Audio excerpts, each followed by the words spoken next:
कार्यक्रमाचे अध्यक्ष जनता साहित्यामध्ये खूप दबदबा असे शाळेगावकर साहेब,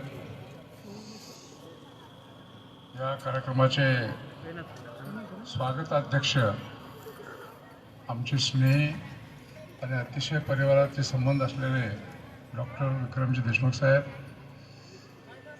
राष्ट्रवादी पक्षाचे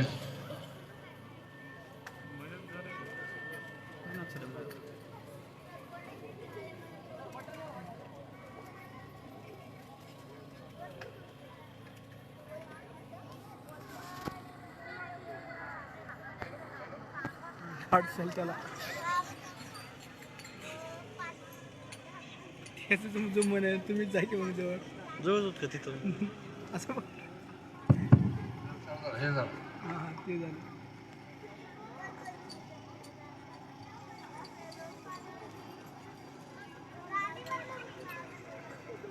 हॅलो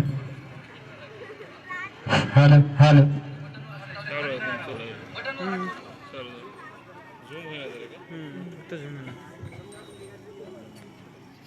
फेसबुक लाईट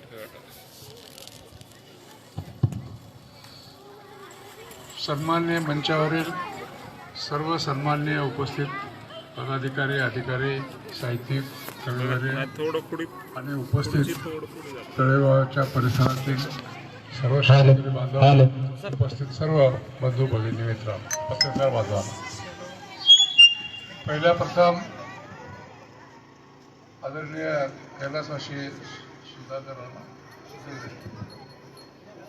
श्रीधररावजी देशमुख यांच्या स्मरणार्थ हे पहिल्यांदा संमेलन होत आहे आणि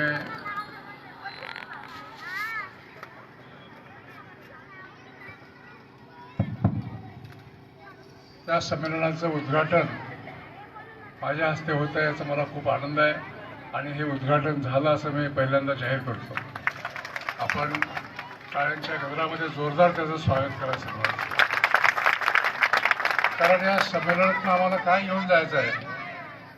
संमेलन इकडे इथे आता माझं जरा बोलणं जरा जास्त आगाऊ बोलतो मी. सप्ते जास्त गरजेचे आहेत का संमेलन जास्त गरजेचे आहेत हा आता चिंतनाचा विषय झाला पाहिजे. मी राज्याचा अध्यक्ष असताना आळंदी येथे महाराष्ट्रातल्या हबपना विनंती केलं होतं. 1200 हबप आले होते आणि भोसले महाराज होते त्या म्हणजे संतांचे अध्यक्ष संमेलनाचे काहीतरी वार करायचे. त्यांनी त्यांच्या भाषणामध्ये असा उल्लेख केला, माधवराव म्हणले फार मोठी चमत्कार केला तुम्ही आज म्हणते. 2 भट, 2 हलगट आणि 2 तट्ट हे एकत्र कधी सरत नाहीत म्हणले. तुम्ही आज 1200 भटाला एकत्र आणलं हे फार मोठा चमत्कार झाला. माझी तळमळ काय होती, सगळ्या वारकऱ्यांचा पोट तिडकेने त्यांच्यावर कोणीच चांगलं नाही या महाराष्ट्रात काम करणार. घरची भाकरी खाऊन लष्कराच्या भाकरी बसताना असं वारकऱ्याचा संप्रदाय आहे. लाखोच्या लोकांना त्या वारीमध्ये मी 3 वर्ष वारीत गेलो आणि पाहिलं निस्वार्थ प्रेम, निस्वार्थ त्याग, निस्वार्थ सेवा ही वारकऱ्यांच्या मध्ये आहे. पण ह्याला जर योग्य दिशा मिळाली अजून चांगलं होईल असं माझं मत होतं. म्हणून मी सगळ्या हबपांना विनंती केली होती तिथं जमा करण्याची. आणि काय मांडलं मी त्यांच्यापुढे एकच हात जोडून पाया पुढे विनंती केली त्यांना की मेल्यावर स्वर्गात जायचं शिकवा. तुम्ही रोज शिकवता, मग मेल्यावर स्वर्ग कोणी बघला नाही, कोणी वरी जाऊन आलं नाही, असं आहे तसं आहे मग काही सांगलं नाही कोणी. पण मेल्यावर तर तुम्हाला आम्हालाही कुठे जावं वाटते, कुठे जावं वाटते. काय युक्ती काढली सोपी. आपण आतापर्यंत तुम्ही सगळ्यांच्या मातीला घेत नसाल, कोणीतरी गेले का नरकात? सगळे स्वर्गात गेले. कारण पाठवाची युक्ती आमच्या हातामध्ये आहे. त्या महाराजाला 5-50 रुपये दिले की सांगते माधवराव पडला स्वर्गावर. इतकं सुंदर 50 रुपयाच्या तिकिटामध्ये इथून नांदेडला जाणं होईना आणि तुम्ही स्वर्गाला 50 रुपये मारले की महाराज सांगू. एखादा महाराज म्हणते कोणी आणि सगळेच माणसं स्वर्गाला जातात का? कोणीतरी पापी असेलच ना एवढ्यामध्ये. तुम्ही आतापर्यंत कोणाकोणाच्या मातीला गेल्या, माघारी काय बोलतात, पुढे काय बोलतात ते सगळं लक्षात आहे तुमच्या. मग सगळे स्वर्गाला गेले ना, मग जे स्वर्ग आम्ही पाहिलाच नाही त्याची आम्ही आस करण्यापेक्षा आता मुक्काम कुठे आहे आमचा? स्वच्छता अभियानाचं माझं एकच तंत्र होतं, मेल्यावर जर स्वर्गात जावं वाटतं तर जीवनपणी कुठे आहात तुम्ही? आता जीवनपणी नरकात.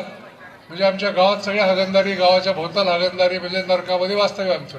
मग ह्या नरकाच्या वास्तव्याला आम्हाला दूर करता येईल का नाही?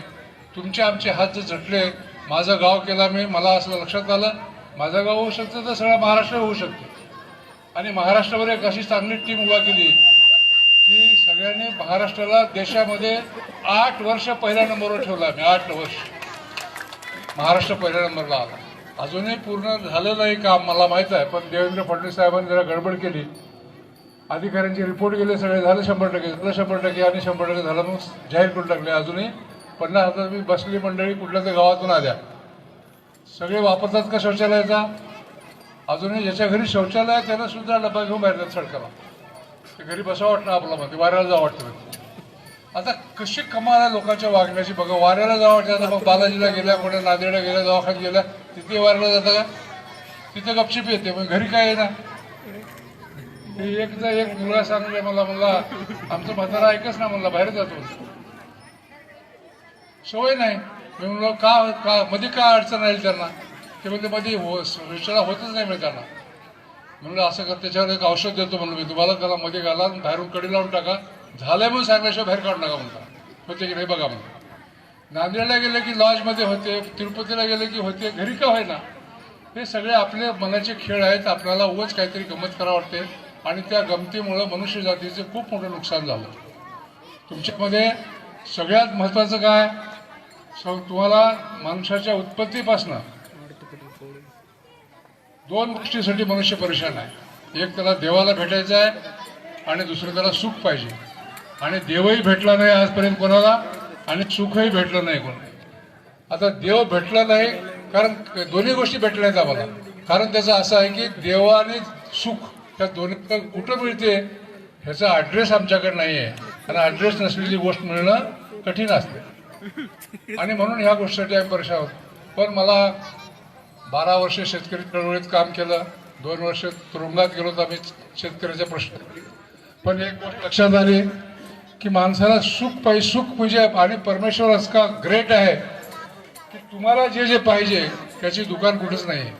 आता इथे बसलेल्या सगळ्या माणसाला माझा प्रश्न आहे, काय पाहिजे तुम्हाला? सुख पाहिजे का? वांदा आहे का? जगात अजून माणूस जन्माला नाही सुख नको म्हणणारा. याची दुकान कुठं आहे माहिती आहे का? अमेरिकेत, लंडनमध्ये, कुठं रशिया, चायना, जपान, प्रगत राष्ट्रामध्ये कुठंच नाही. तुम्हाला शांती पाहिजे, तुम्हाला आनंद पाहिजे, तुम्हाला प्रेम पाहिजे, पण याची दुकानं कुठं नाही आहेत. आणि परमेश्वरानं तुमच्या हृदयात ते भरून इथं पाठवलं तुम्हाला. फक्त तुम्हाला बटन कोणतं आहे कळलं तुम्ही जिंकला. याचं बटन असं आहे निसर्गाचं की एक दाना जमिनीमध्ये आम्ही शेतकरी पेरतो, एका दाण्याचं एक मोड निघते. कणीस होते त्या कणसाला 10,000 दाणे लागतात. एक दाना तुम्हाला जमिनीत टाकावा लागतो. तसं तुमच्यामधलं जे बटन आहेत प्रेमाचं, शांतीचं, आनंदाचं, ते बटन आधी उघडा.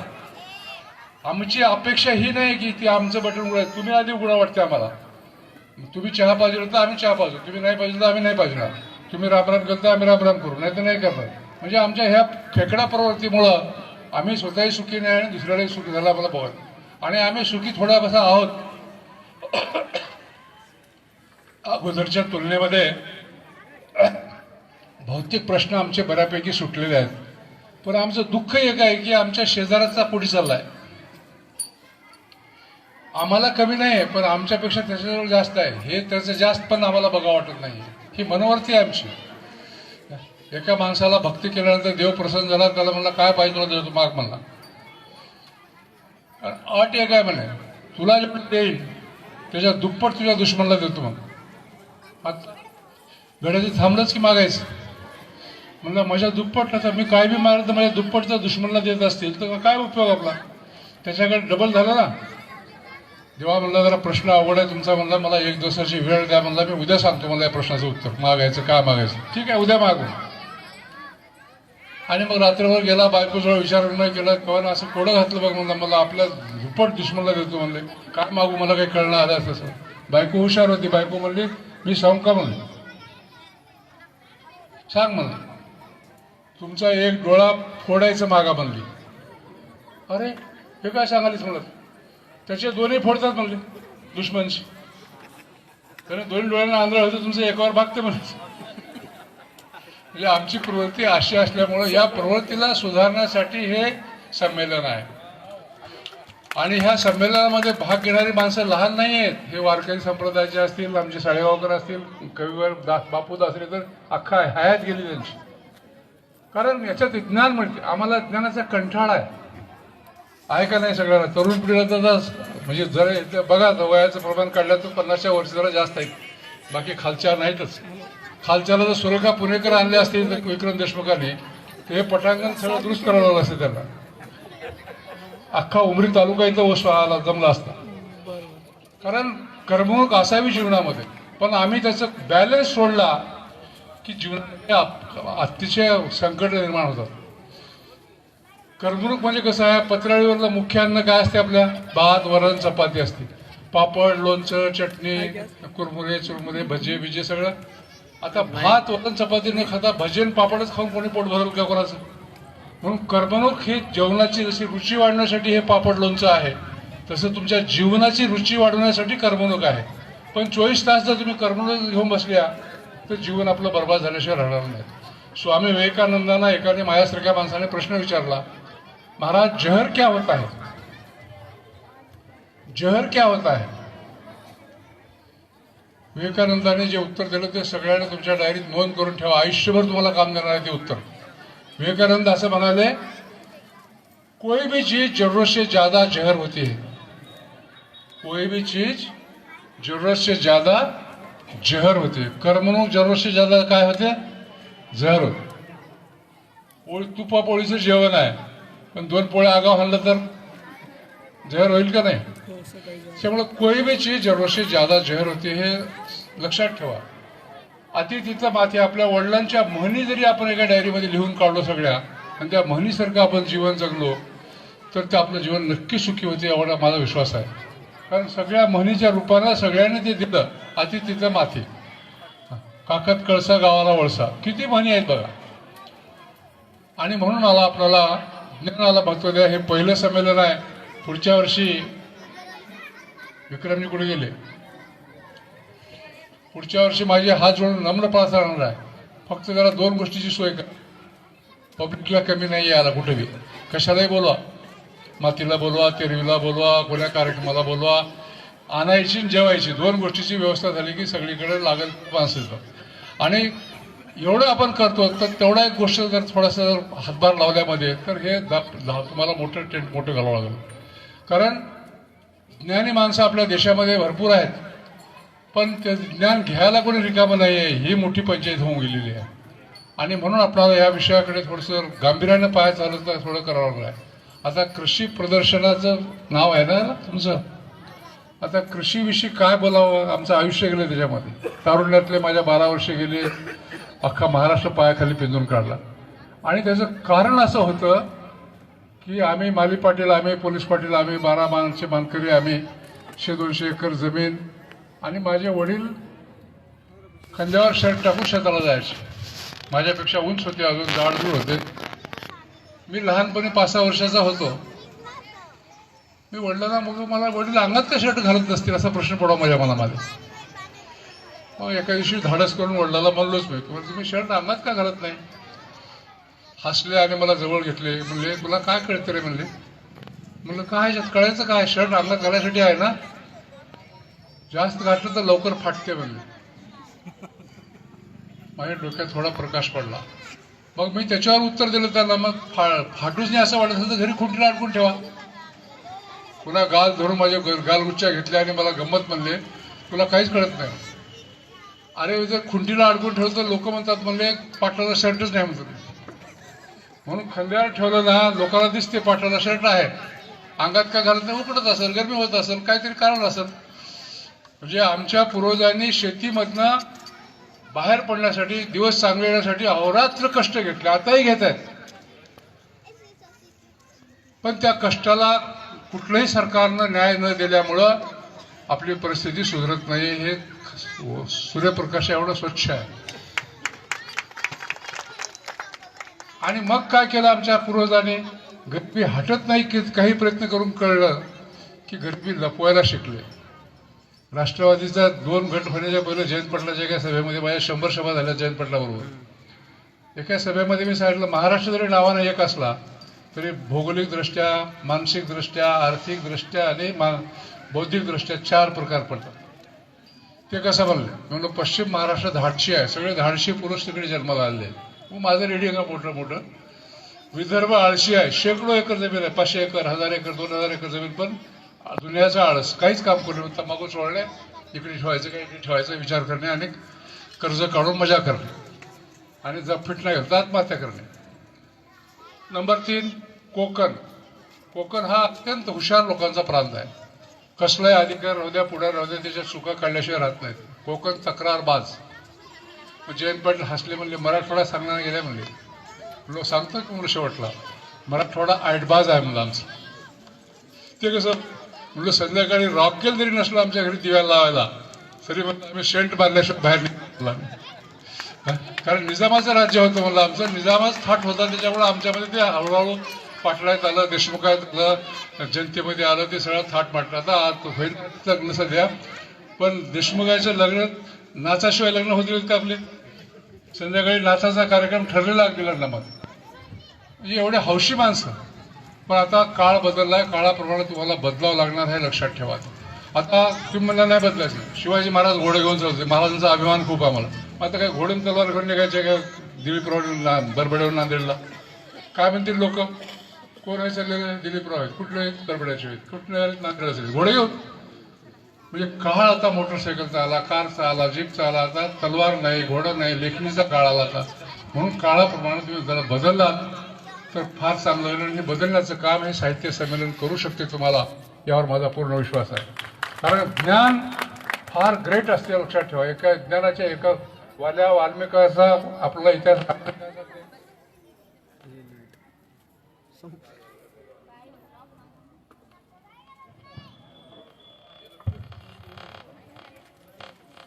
वाल्याचा वाल्मिक होता. काय सांगते महाभारतातला रामायण?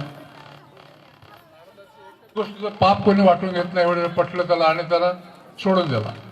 तसं आम्ही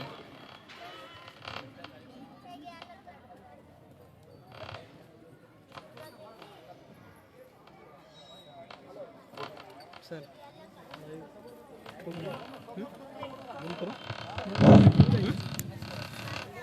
काय माईक ठेवलं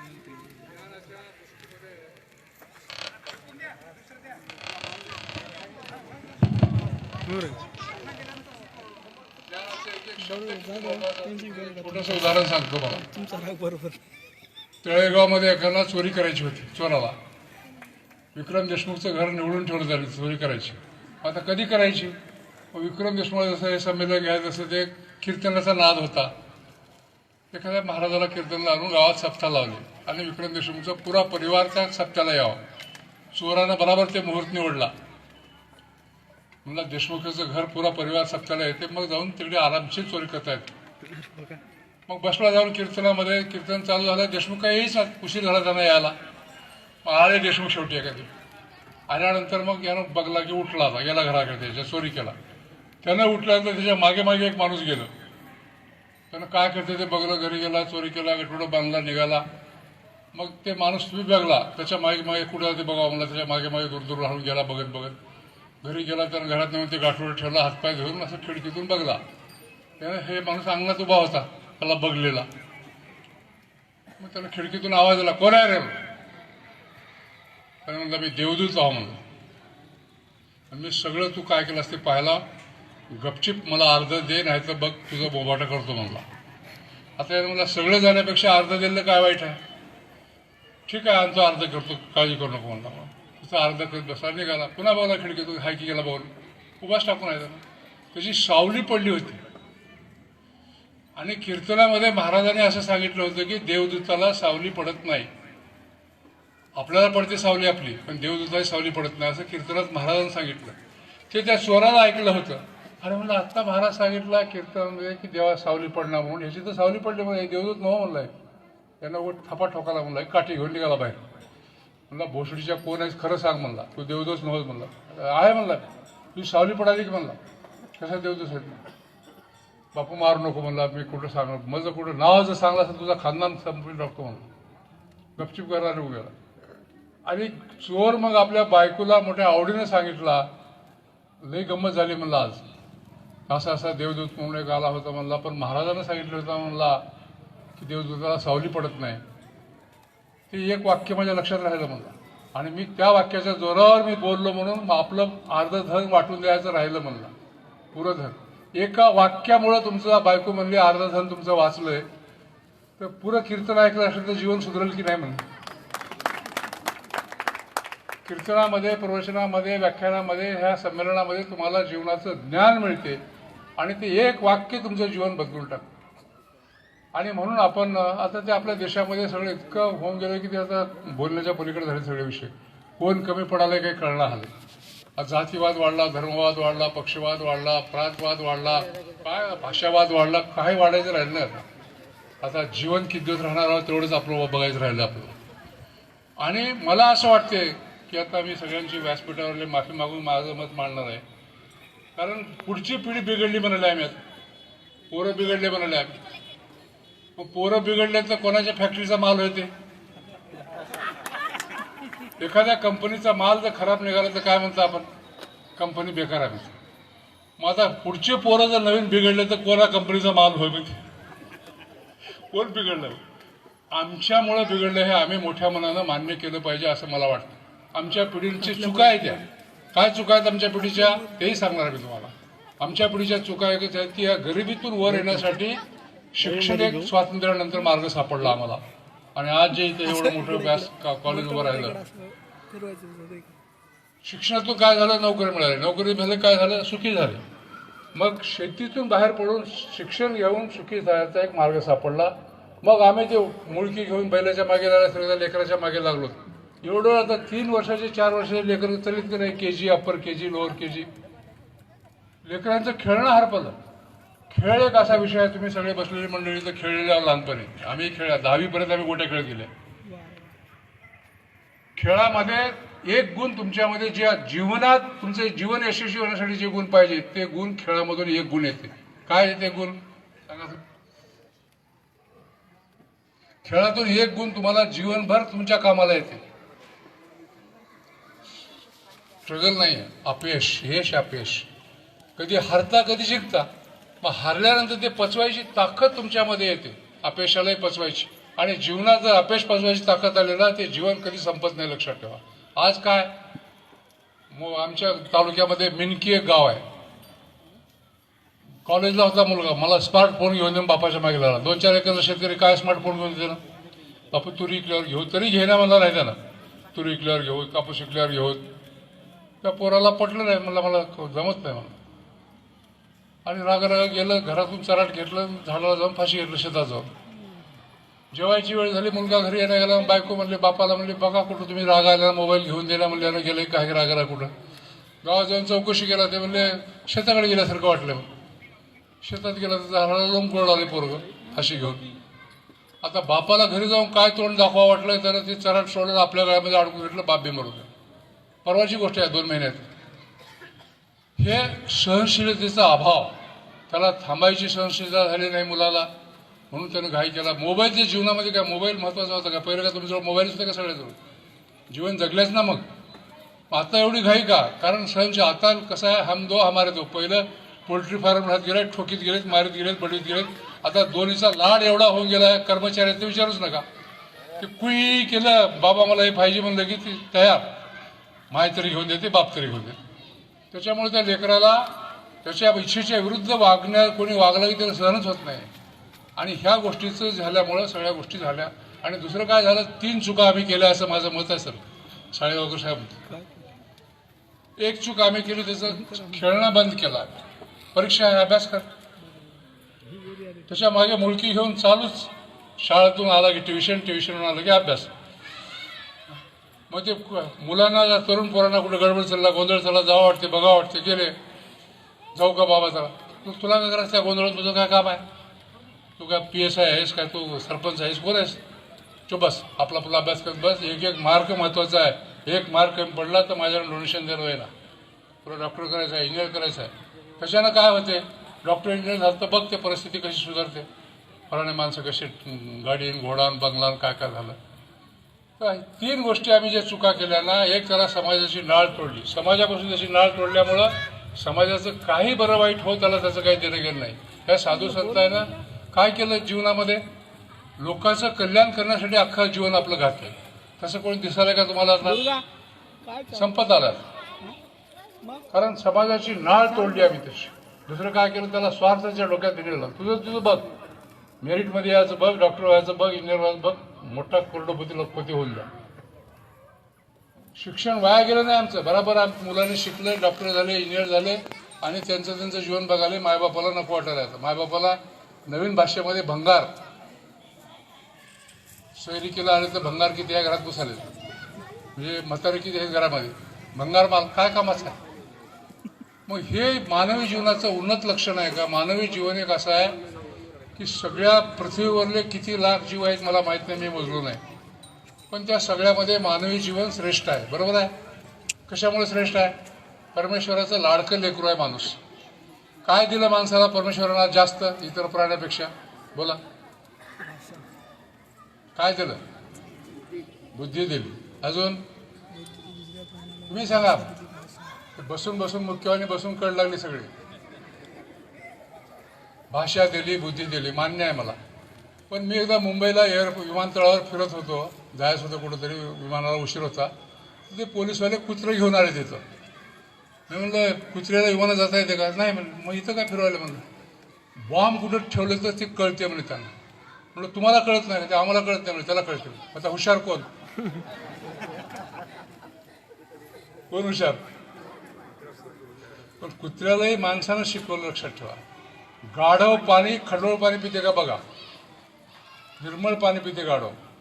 आणि आम्ही हुशार माणसं गाढवापुढे कसलाही भारीचा तंबाखू, 420 काय काय मला नाव माहीत नाहीत, भारी भारीचे काय ताटलीत टाकून गाढवापुढे ठेवा, खाते का बघा, वास घेते, आपलं खायच्या लायकीचं नाही ते सोडून देते. आणि हुशार माणूस काय चोळायची स्टाईल, ठेवायची स्टाईल, चुकायची स्टाईल, हा म्हणजे माझा हुशार गाढव की माणूस? माणसाला देवानं दिलं खूप, पण त्याचा अतिरेक करावा लागते मग वापरायचं. अजून काय दिलं देवानं? तुम्ही अजून एक गोष्ट अशी दिली आहे देवानं की यांना दिलेली दुसरं कोणाला दिलं नाही, मला दिलेलं दुसरं कोणाला दिलं नाही. किती देवाचं काय असेल भांडार ते. काय दिले सांगा? यस, माहित नाही. जीवनात काय आवश्यक आहे हे सुद्धा माहित नाही आम्हाला. देवानं जी गोष्ट तुम्हाला दिली ती जर दिली नसती तुम्हाला संसारच करता आला नसता. तुमचा चेहरा, तुमची ओळख, 700 कोटी लोक आहे जगामध्ये, तुमच्यासारखा दुसरा कोणी असलं तर घेऊन या. मी अनेक देश फिरलो पण माझ्यासारखा कोणी भेटला नाही मला. एवढूसा टुजभर तोंड असं, डोळे, कान, नाक, दात सगळ्यांनाच आहेत. कुठं थोडं डिझाईनमध्ये फरक केलं की एकासारखं दुसरं नाही म्हणजे नाहीच. असं झालं असतं तर काय झालं असतं? गडी सगळे सारखे, बाया सगळ्या सारख्या, काय झालं असतं? संसार करता आला असता. त्या बाईला नवरा कोणता वेळ कळला नसता, नवऱ्याला बायको कोणत्या वेळी कळली नसते, दोघांना मिळून लेकरं कोणत्या वेळी कळले नसते. भांडणंच भांडणं. परमेश्वरानं तुमचा संसार चांगला व्हावा. आता देशमुख साहेब गेले, त्यांच्या स्मरणात ते काही बघायला नाहीत आपल्याला, पण त्यांच्या गुणवत्तेचं, त्यांच्या चांगुलपणाचं पूजा व्हावी, त्यांचं स्मरण व्हावं म्हणून हे आज संमेलन होत आहे. तसं तुम्ही केलेलं चांगलं काम, आंबेडकर गेले, पैगंबर साहेब गेले, शिवाजी महाराज गेले, त्यांची 400, 500 वर्ष झालं तरी आम्ही त्यांच्या आहोत ना समोर. त्यांच्यासारखं पुन्हा गेल्यावर तरी आहे का कोणी? गेल्यावरही आंबेडकर नाही, गेल्यावरही शिवाजी महाराज नाही, गेल्यावरही पैगंबर नाहीच. तुम्ही केलेलं कर्म तुमच्याच नावावर राहावं, कोणाला चोरून नेता येऊ नये म्हणून तुमची ओळख ही तुमचीच ओळख आहे, ही परमेश्वराची लीला आहे. आणि म्हणून जीवनामध्ये सुखासाठी जे आपलं आता भाषण लांब चाललं नाही ना, जीवनामध्ये आवश्यक ज्या गोष्टी आहेत ना तेवढं सांगतो आणि थांबतो. सगळ्यांना देव भेटला नाही अजून, कोणाला इथपर्यंत झालं होतं आपलं. सुखही भेटलं नाही. आता सगळ्यांचं बरं चाललंय की नाही पंचपेक्षा, पण सुखी आहो का?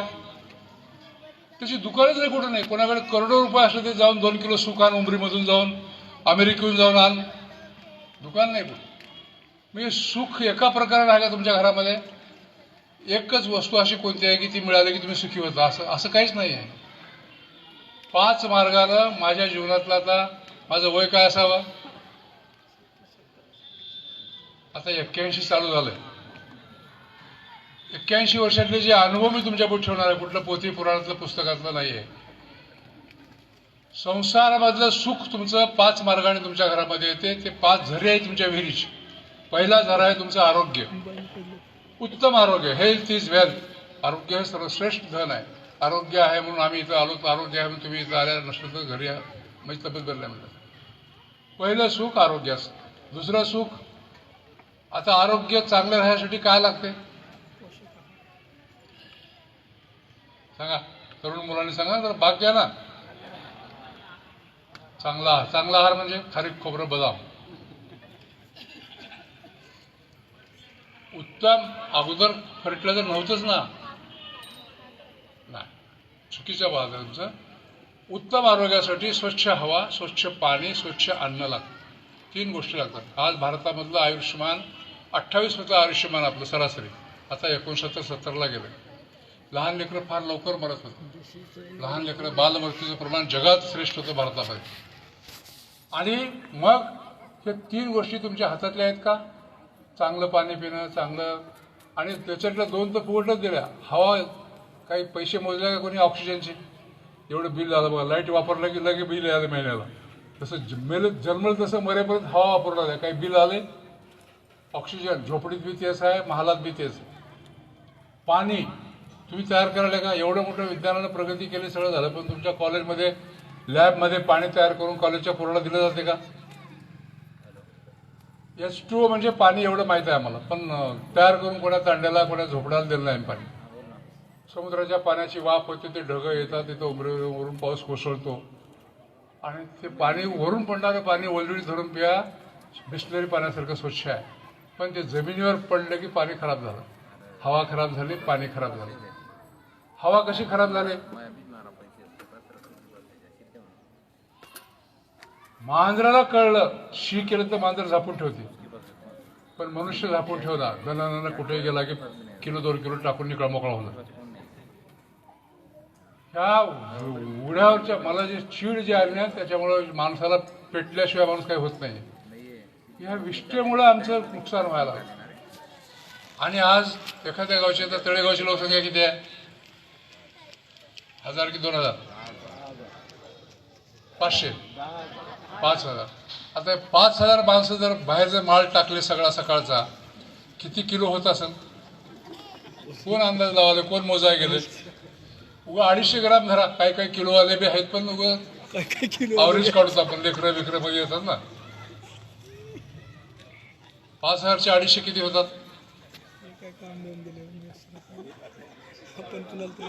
12.5 क्विंटल एका दिवसाचं, एका टाइमचं. आता वर्षाचं काय असेल बघा हिसाब. आता हे आम्ही टाकालो, तर आमचा भास असा व्हायला, चूक डोक्यामधलं अज्ञान. आम्ही गावाच्या बाहेर जाऊन कुठेतरी सडकला बसून एवढं आहे. तुमच्या गावात म्हशी आहेत, शेळ्या आहेत, ढोरं आहेत, येतात ते रस्त्यानं. त्यांना कळते का हे त्याच्यावर पाय ठेवावं की नाही म्हणून? ते पाय ठेवले तुमच्या अंगणामध्ये गोठ्यापर्यंत. म्हैस कुठं बांधता, गाय कुठं बांधता, तिथपर्यंत त्याच्या खुराला लागून ते माल यायला लागलाय.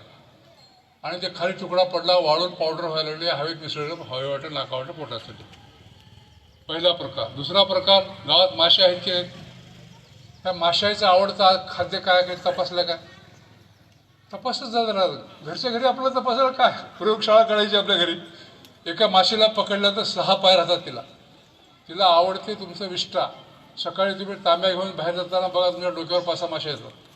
आम्ही लहानपणी खेळ खेळत गेला, उगं पुढे जायचं, मागे यायचं, पुढे जायचं, त्या माशाला चकवायचं, पण ते आम्हाला सोडित होते. आणि मग तुमच्या टाकलेल्या गरम गरम इष्टीवर बसले की लगेच गावात येतात पोटभर तेच खाऊन. माशीमध्ये तुमच्यापेक्षा एक चांगला गुण आहे. तुम्ही माणूस असून बुद्धी दिली देवानं म्हणता तुम्ही. मग एवढ्या तुम्ही जातीवादी आहात. माशी जातीवादी नाही. ती कांबळेची माशी देशमुखाच्या घरी जाईल, देशमुखाची माशी देशपांडेकडे जाईल, देशपांडेची माशी आमच्या बापू दासरेकडे जाईल, तिच्याकडे कोणाच्याही घरात जाईल. तिला कुठं बंदी नाही, कोणाची परमिशन घ्यावं लागणार, काय करावं लागणार. आणि तिथे जेवत असल्या ताटावर बसली. लहान लेकरं का भरत गेलेत? तर लहान लेकराला मासे आणून खायचं कळत गेलं नाही. माय काहीतरी काम करत राहायची, ते माशावर बसले की ते माशा बी खायचं, खाल्लेलं नाही खात. आणि मग ते कॉलरा, डायरिया, सगळ्या लेकरं मरायची. जेवण असं खराब झालं आमचं.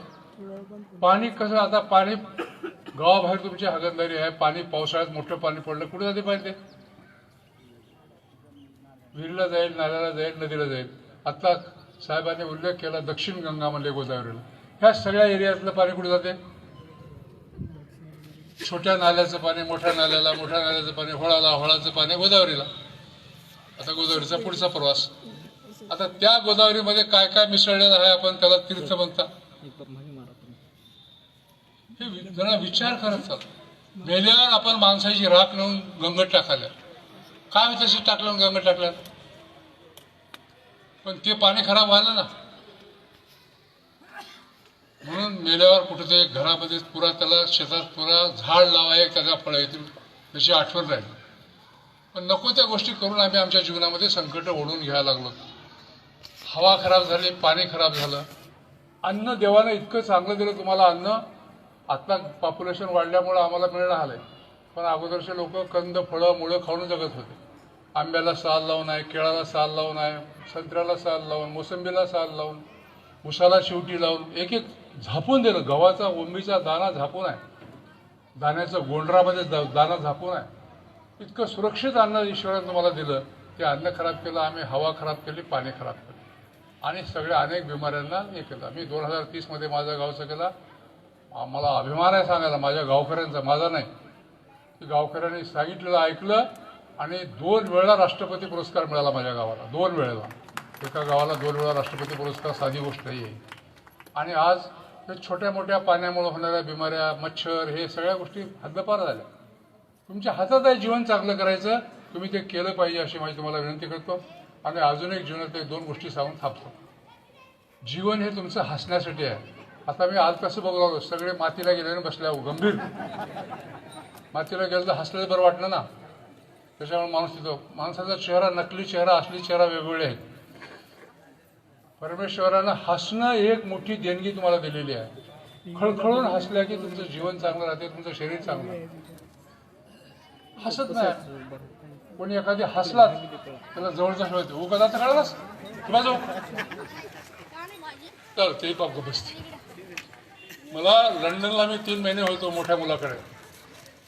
सकाळी आम्ही मॉर्निंग वॉकला गेल्यानंतर चमत्कार पाहायला मिळाला शाळेवर कसं. तिथले माणसं बघली की मला गुड मॉर्निंग सर म्हणाले. मला ओळख नाही पाळत नाही, कसं काय गुड मॉर्निंग म्हणाले. बरं पुरुष म्हणले इथपर्यंत ठीक, तिथल्या लेडीज बी भेटले की गुड मॉर्निंग.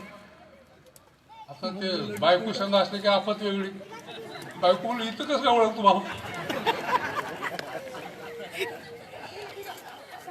आता मलाही थोडंसं डोक्याला ताल आला. म्हणजे हे कसं काय बिनओळखी चाललंय गुड मॉर्निंग. याच्या मागचं काहीतरी ते इंग्लंड लोक काय मूर्ख नाही आहेत की ते असं काहीतरी करत बसायला.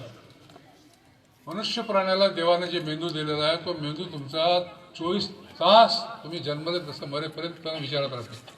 झोपल्या तरी स्वप्न पडतात.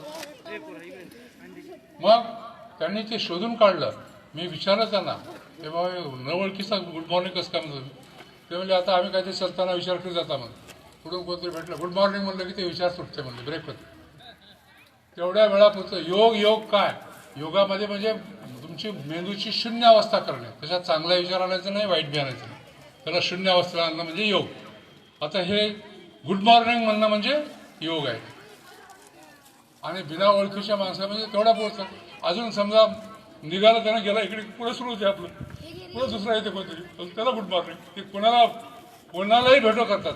लहान भेटो, मोठा भेटो, चांगला वांगला, त्याच्याकडे काहीच नाही. आणि म्हणून जीवनामध्ये हसायला शिका, जरा खळखळून हसायला शिका. मुंबईला गेलो मी पहिल्यांदा. चौपाटीवर असं 100-1 माणसं असतील असे गोल उभं राहिले होते, हसू राहिले होते. त्याचा गुरुजी मध्ये उभा राहिला होता, ते शिकू लागला त्याला हसायला. हा हा हा, हे हे हे, हो हो हो हो हो, हा हाची बाराखडी. मी माझ्या मित्राला, माझ्या जीवनातला पहिला प्रसंग होता. त्यांना विचारलं, हो हे काय, त्याला माहीत नाही का. मग ते हास्य क्लब आहे. मग हास्य क्लबमध्ये काय, तर हाची बाराखडी. हसणे 2 प्रकारचे आहेत. एक आपल्या आवडीनं जेव्हा हसतात तेव्हा भूमीच्या देठापासून खळखळून हसतात, सगळं अंग हलते तुमचं. आणि एक जेव्हा मनात नसते तेव्हा उगं ते भेटू पुन्हा उगं चेहरा, ते फोटो काढताना म्हणणं काय स्माईल प्लीज म्हणून, तसं उगं थोडं स्माईल द्यायचं. असले दोन प्रकारचे हसणे आहेत. आणि म्हणून जरा जीवनामध्ये सकारात्मक वागायला शिका, हसायला शिका, खळखळून आनंद द्या. तुम्ही हसलात दुसरे हसतात, तुम्ही रडल्यात तर कोण सगळे रडतात का? तुम्ही हसले 10 माणसं तुमच्या जवळचे हसतात. त्याच्यामुळं हसण्याची किंमत समजून घेऊन जरा हसायला शिका. दिवसभरातून विनोद बघा, चुटकुले बघा, काही बघा, पण एक 5-10 मिनिटं मनाला जीवनाला माझा वाटतं. तिसरं, सकारात्मक बोला. आपल्यामध्ये सगळ्यात एक मोठा दुर्गुण काय? तुमच्यात आहे, माझ्यातच आहे. दुसऱ्याचं बरंच वाटणार. एखाद्या पोराने दुकान लावलं उमरीमध्ये, पाटलाच्या पोरानं लावलं किंवा देशमुखाच्या पोरानं लावलं, 4 माणसं, ते देशमुखाच्या दुकानला गेलं, उद्घाटनला गेलो, ही बक्की 6 महिन्याला येते वापस. त्याच्यात दुकान चांगलं होते का? चांगलं बोलायचंच नाही. म्हणलं माझ्या भाषणातला उल्लेख चांगला पॉझिटिव्ह बोला नाही. एक मित्र आला माझ्याजवळ, तुझं भाषण ऐकून लय दिवस झालं म्हणलं, आता आज ऐकलं म्हणला. 15 वर्षाला माझ्या लग्न होऊन अजून मी बायकोची तारीफ केली नाही म्हणलं. तुला काय पैसे लागले रे म्हणलं तारीफ करायला? कशावर करा मला तारीफ? भाजी जरा चांगली झाली, छान झाली भाजी, आज साडीची छान झाली, साडीमध्ये या छान दिसाली, संपलं. किती लागणार म्हटलं.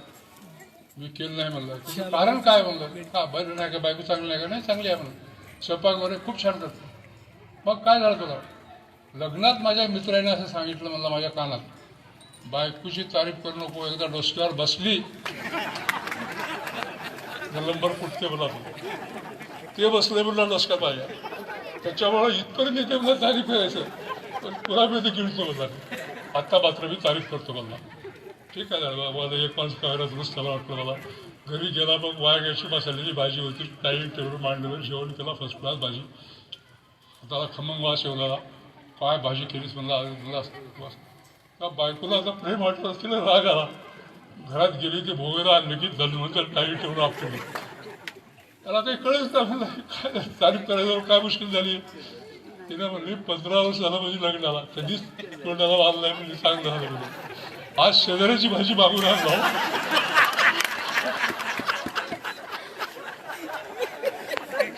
नक्कल करायला गेलं असं कधी कधी फजिती होते. त्याच्यामुळे ओरिजिनल जीवन जगलं की फजिती होत नाही.